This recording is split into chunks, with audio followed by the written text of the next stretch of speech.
Sound এবং voice, এই দুটি শব্দের মধ্যে ডিফারেন্স কী? দুটির কিন্তু মানে একই, মানে আওয়াজ, কিন্তু দুটির কিন্তু মানে অ্যাপ্লিকেশনগত ডিফারেন্স রয়েছে। কোথায় আমরা সাউন্ড ব্যবহার করব, কোথায় আমরা ভয়েস ব্যবহার করব, এটা কিন্তু আমাদের জেনে নিতে হবে। আজকে ভিডিওর কন্টেন্ট এটাই, ছোট্ট একটি ভিডিও, সাউন্ড এবং ভয়েসের ডিফারেন্স এক্সাম্পল দিয়ে বুঝবো, বাংলা এক্সাম্পল জানবো, তার সাথে স্যার ইংলিশ ট্রান্সলেশন করবো।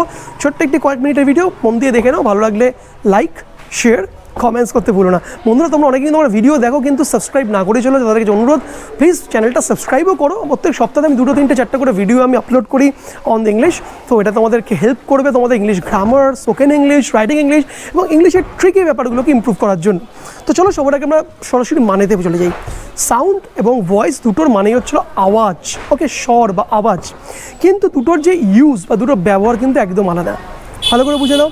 ধরে নাও যে কোনো জীবিত প্রাণী যার প্রাণ রয়েছে, তার থেকে যেই আওয়াজগুলো আসে, যেই শব্দটা সৃষ্টি আওয়াজটা হয়, সেটাকে বলা হচ্ছিল বন্ধুরা, সেটাকে বলা হচ্ছিল সাউন্ড, সেটাকে বলা হচ্ছিল ভয়েস, ওকে।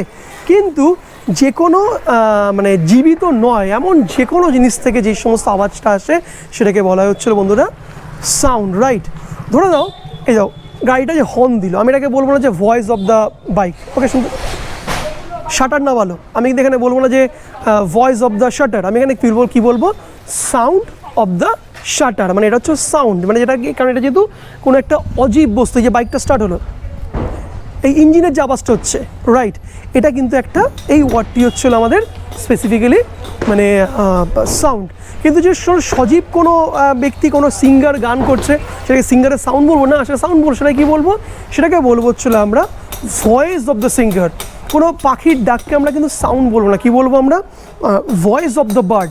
তো এই দুটো ওয়ার্ডের কিন্তু বেসিক ডিফারেন্স হচ্ছে এটি, জাস্ট একটা অ্যানিমেটেড, একটা ইনঅ্যানিমেটেড অবজেক্টের থেকে আসা, রাইট। আশা করি ক্লিয়ার করতে পেরেছি, এক্সাম্পল তো দিয়ে দিলাম। ভিডিওটি কেমন লাগলো জানিও, কমেন্টস করো। যদি ভালো কিছু শিখে থাকো, মজার যদি কিছু জিনিস শিখে থাকো সহজ পদ্ধতিতে, আর ভালো লাগলে লাইক করতে ভুলো না, সাবস্ক্রাইব করতে ভুলো না। চলো দেখা হয় পরে ইন্টারেস্টিং টপিকে, ততক্ষণ যে good bye and see you once second. আর অবশ্যই এই ভিডিওটা কিন্তু বন্ধুদের সাথে শেয়ার করে দাও। ছোট্ট একটা ভিডিও, বন্ধুদের শেয়ার করতেও সুবিধা, তারাও দেখে কিন্তু কিছু শিখতে পারবে। চলো tata, bye, see you in the next exciting episode.